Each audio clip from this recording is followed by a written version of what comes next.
Jueces, las cosas siguen mal. En estos días no había rey en Israel. Cada uno hacía lo que mejor le parecía. Jueces 17:6. Hermanos, la narración de la vida de los jueces, de los que se nos presentan en este libro que lleva ese nombre, se acaba en el capítulo 16 con la vida de Sansón, con la muerte de Sansón.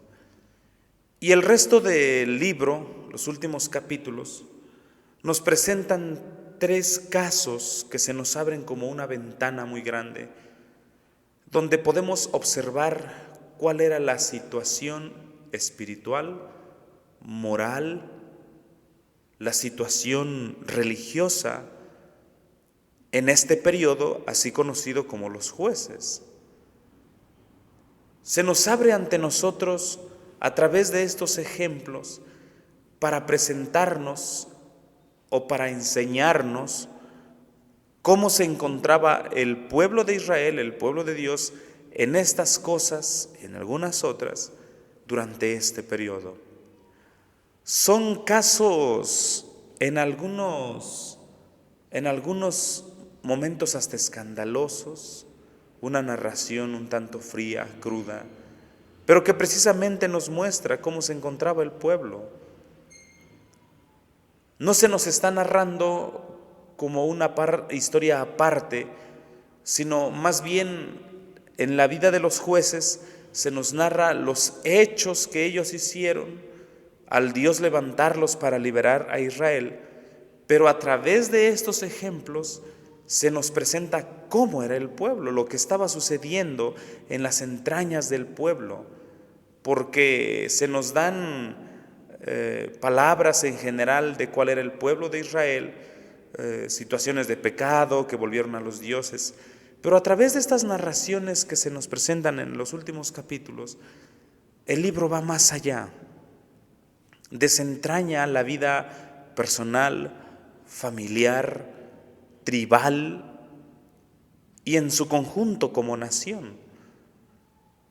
Porque a través de estos ejemplos que se tornan tristes al ver cuál era la situación de ellos, hasta dónde llegaban, nos hace saber pues a través de estas narraciones que se nos dan el grado de maldad que se puede presentar en los hombres cuando se alejan de Dios o cuando dejan a un lado la ley de Dios. Estos ejemplos que se nos dan, digamos que era lo más común ya durante este periodo.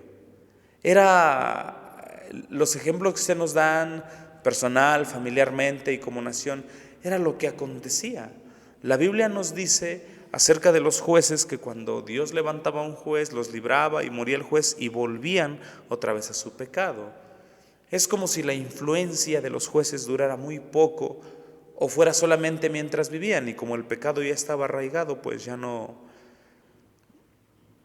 había forma de hacerlos volver hacia el Señor, sino a través de juicios muy duros. La narración de los jueces al final es una advertencia para nosotros. No estamos exentos en ninguna manera.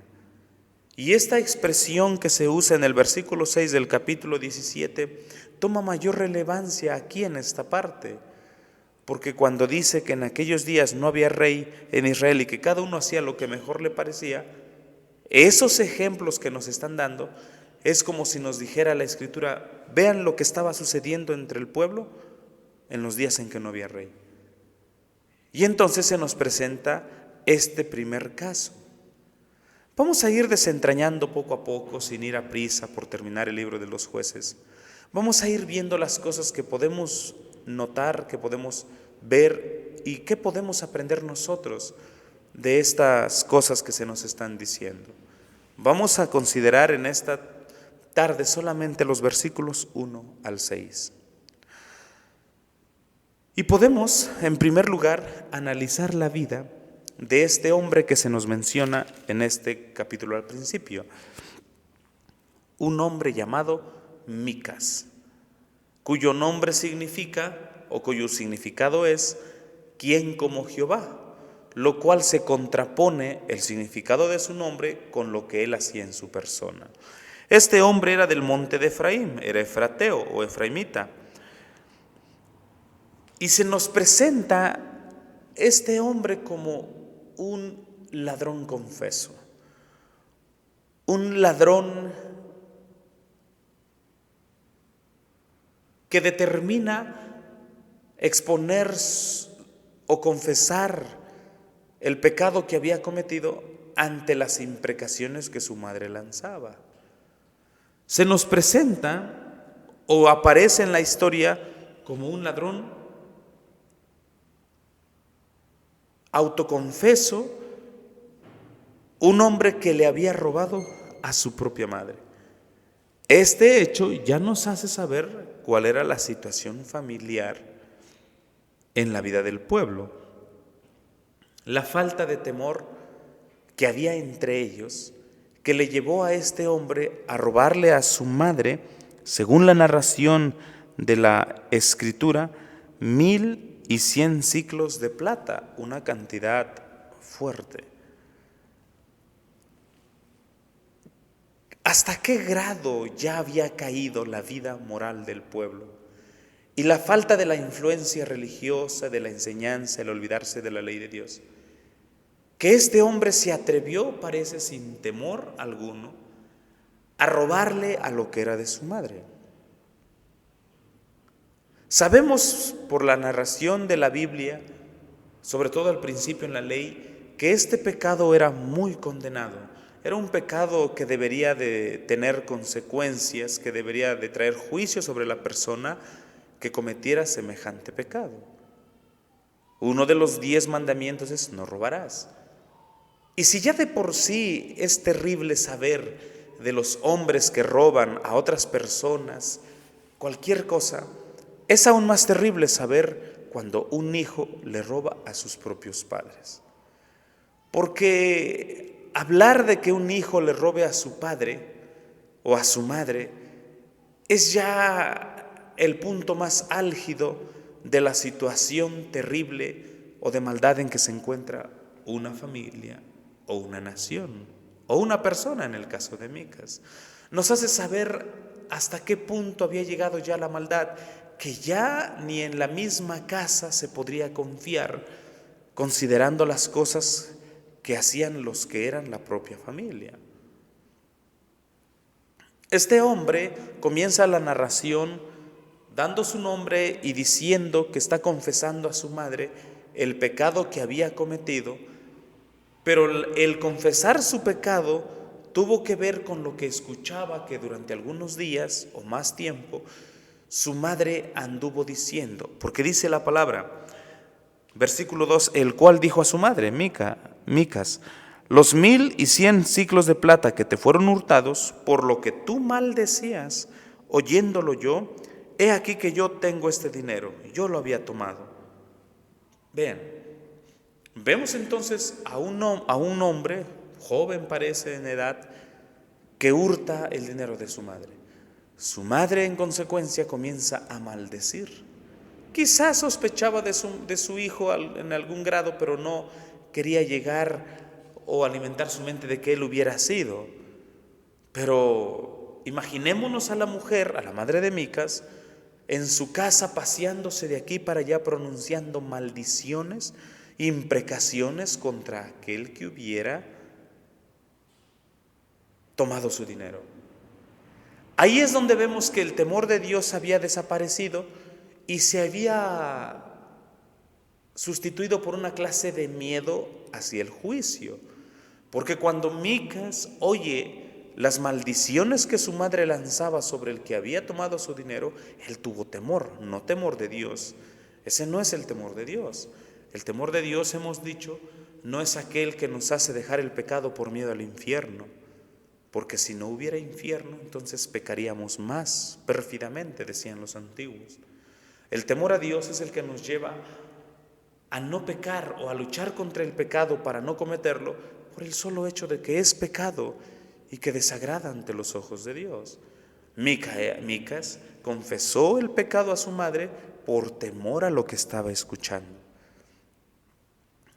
Así pues, la situación familiar en los tiempos de los jueces era terrible, catastrófica, lamentable. Y me temo que no ha cambiado mucho hoy en día. Ahora, podríamos considerar la vida familiar en las naciones que rodeaban a Israel, pero tendremos que ver al pueblo. Era natural que entre naciones donde no conocían al Señor sucediera toda clase de maldades, pero en el pueblo de Dios es aún más admirable las cosas que estaban sucediendo. Entonces, ella parece que al principio no sospecha que es su hijo, que ella ha sido su hijo.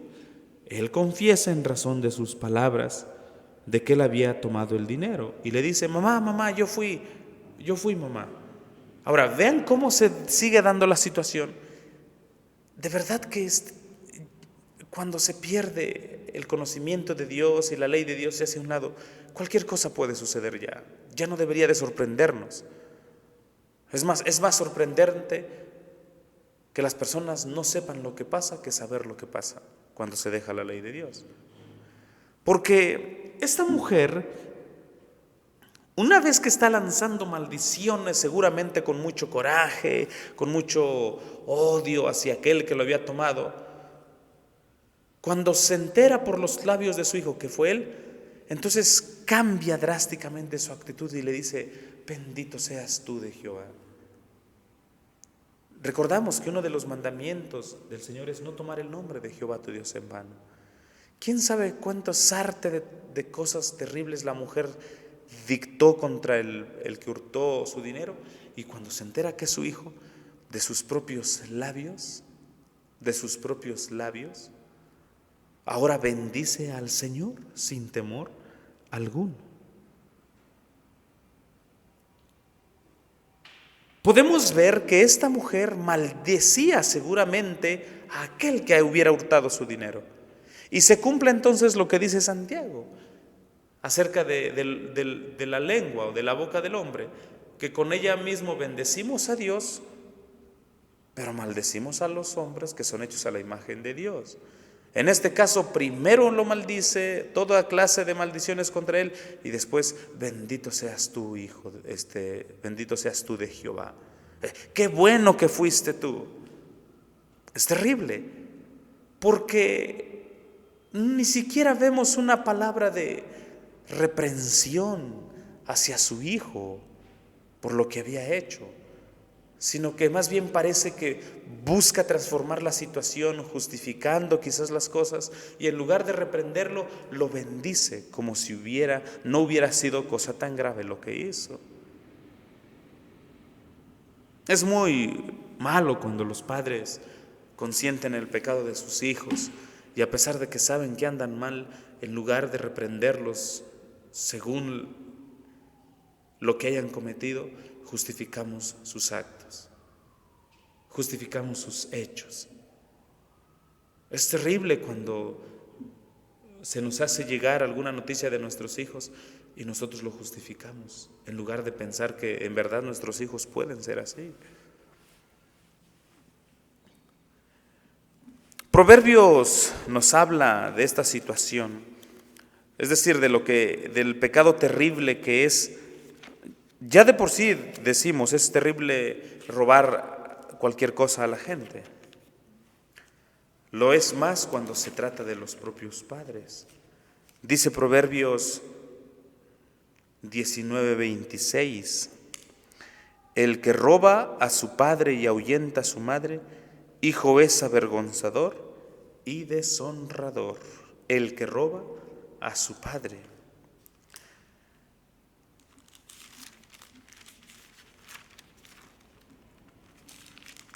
Esas son las cosas que se considera, o así se considera este pecado. Dice el 28-24 de Proverbios: el que roba a su padre o a su madre y dice que no es maldad, compañero es del hombre destruidor. Y ya sabemos el juicio contra tales hombres. Entonces, la Biblia en esta parte última de los jueces nos introduce a esta situación. Esta es una familia. ¿Cómo estaría el resto de la familia en toda la nación? Tampoco vamos a generalizar y decir que todas estaban mal. Seguramente había muchas familias en toda la nación que buscaban a Dios verdaderamente, pero en general, o la mayoría, estaba muy mal delante del Señor.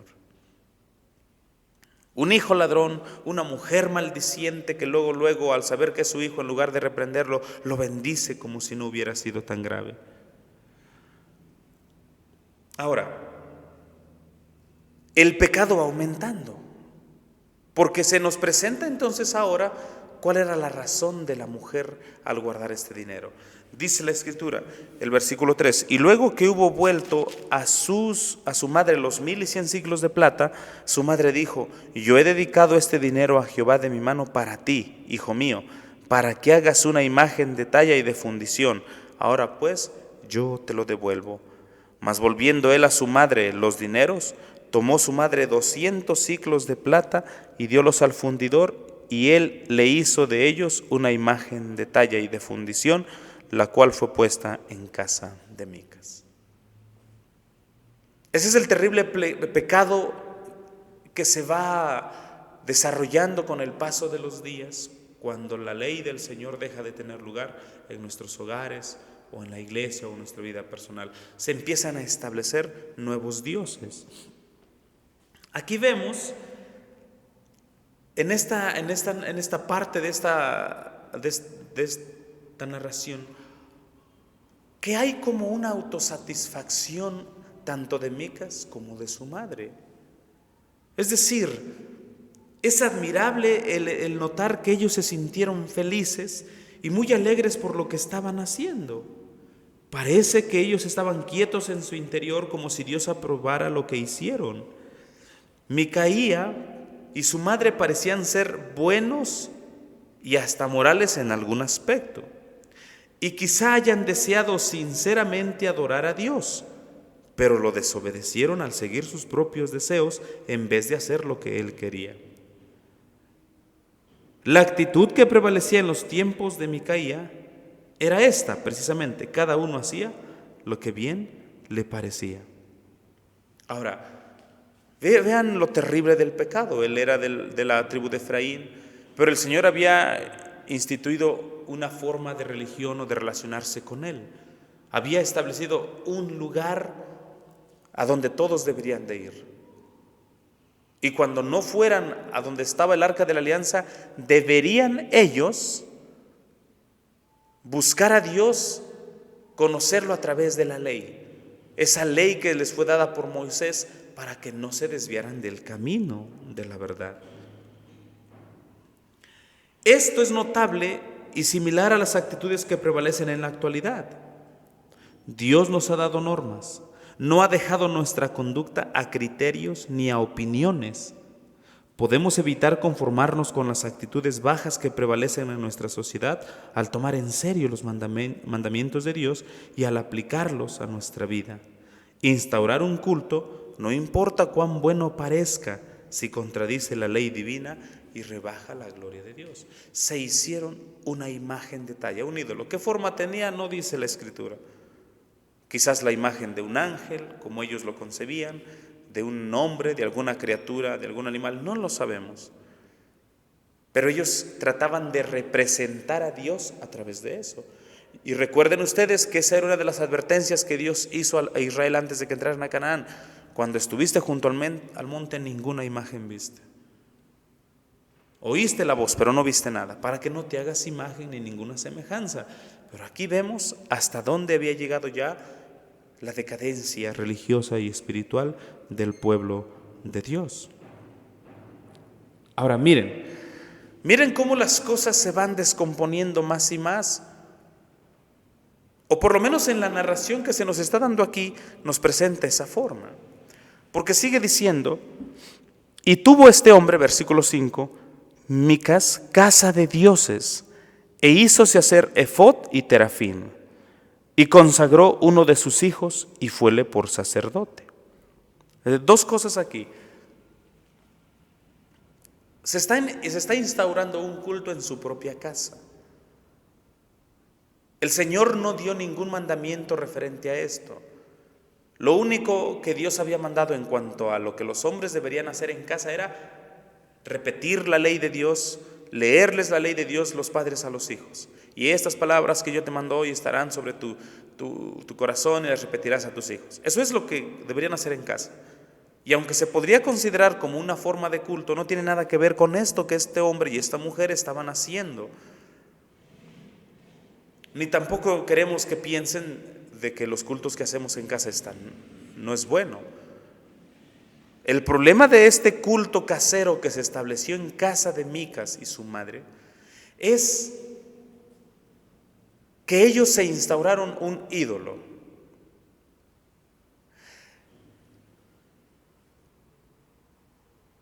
Micas se hizo un efod, esto es un vestido sacerdotal, e instauró a su propio hijo como sacerdote del culto que estaba estableciendo en casa. Qué terrible es esto, porque ya sabemos que de toda la nación de Israel, Dios escogió a una tribu que le serviría o que estaría al servicio del santuario, Leví. Y de la tribu de Leví, de los hijos de Coat, Dios escogió a una familia que sería la familia sacerdotal. Esto es de los descendientes de Aarón. Nadie más. Todos los demás, el resto de los levitas, podrían participar en ayudar a llevar a cabo el culto, los sacrificios, los rituales, todo.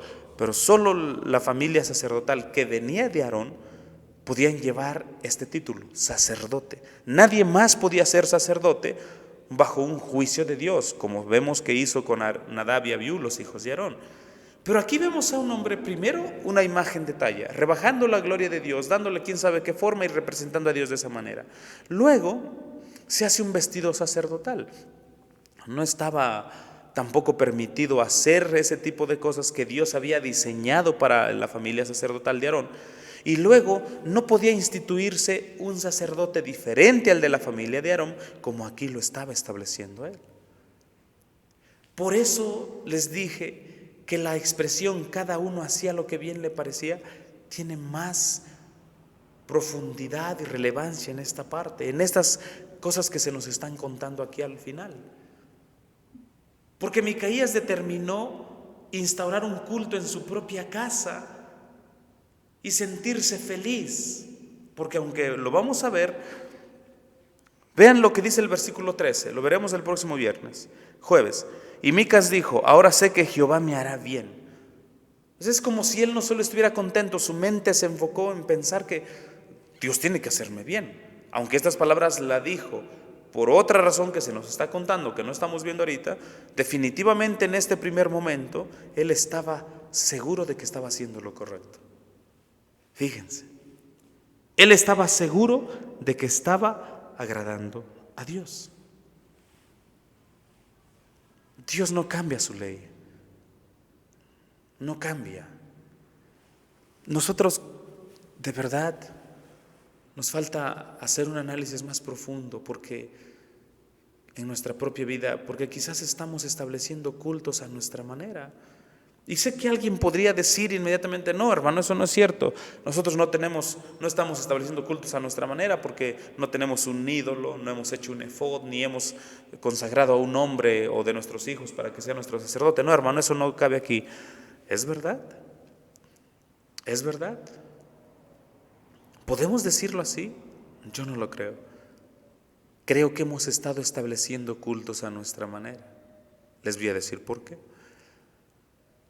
Nosotros tenemos como iglesia una forma de buscar a Dios, en casa o aquí. Sabemos que el día del Señor es el día del Señor, pero no es cierto que estableces tu propio culto cuando no le das valor, cuando no le das el significado que tiene el buscar a Dios en su casa con su pueblo. Cuando una persona, por ejemplo, en el día del Señor, llegaba tarde a la iglesia, estaba estableciendo su propio culto, porque era su forma de hacer su culto, llegaba siempre tarde.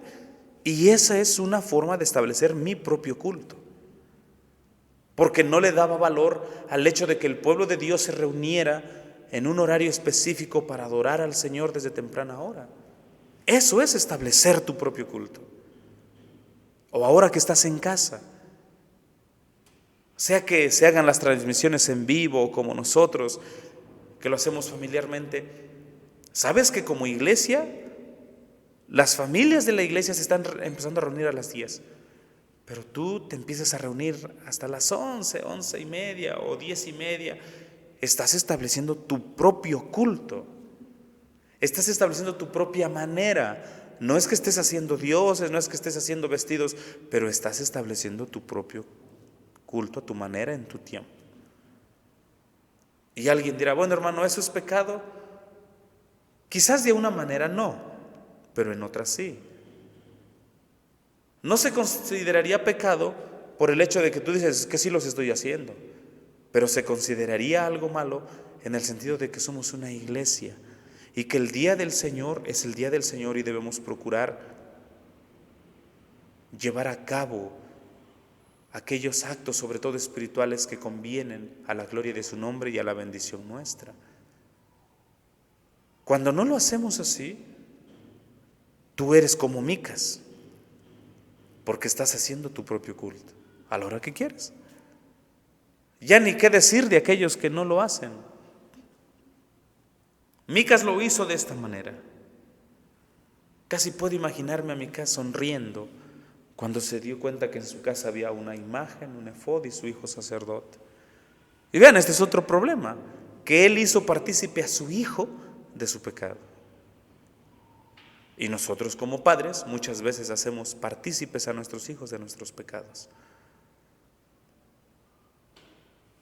Entonces, hermanos, por eso es que esta parte se divide con esta expresión: en aquellos días no había rey. Cada uno hacía lo que bien le parecía. El hecho de que no nos estemos reuniendo en la iglesia, en el templo como iglesia, el hecho de que estemos separados los unos de los otros, no nos da ningún derecho de hacer lo que cada uno le parezca. Debemos unirnos en espíritu, en corazón, en deseo, al estar en casa buscando al Señor, sobre todo en su día. Hoy, como en los días de Micaías, o Micaía, como dicen algunos, todos parecen poner en primer lugar sus propios intereses. El tiempo no ha cambiado la naturaleza humana. Seguimos inclinados al mal. La mayoría de la gente continúa rechazando el estilo de vida que Dios pide. La gente en los tiempos de Micás sustituyó la verdadera adoración a Dios con una versión de adoración casera. Como resultado, la justicia pronto se reemplazó con el mal y el caos. Pasar por alto las instrucciones de Dios nos puede llevar a la confusión y a la destrucción. Cualquiera que no se someta a Él terminará haciendo lo que en ese momento le parezca bueno.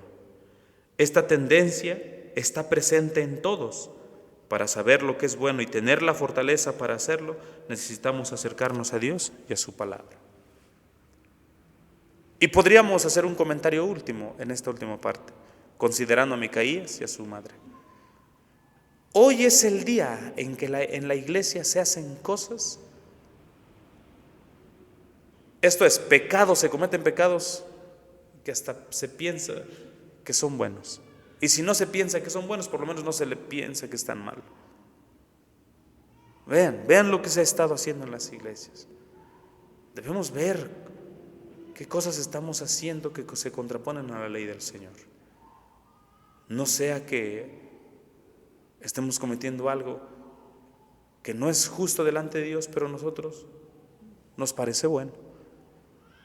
Eso es terrible para una iglesia, para una familia, y nosotros debemos evitar todo esto. Las cosas sí van mal, así es, y como seguiremos viendo, todavía se verán cosas más terribles en estas últimas cosas que se nos narran en los jueces. Quiera el Señor que nuestro culto sea agradable a Él, sea de corazón, sea sujeto a sus principios bíblicos. No un culto como a nosotros nos parezca mejor, en el momento que nos parezca mejor. No un culto donde nosotros nos sintamos felices por lo que hacemos, sino siempre buscando la gloria del nombre de nuestro Dios. Quiere el Señor ayudarnos y a tener en cuenta estas palabras. Que Dios nos ayude. Amén.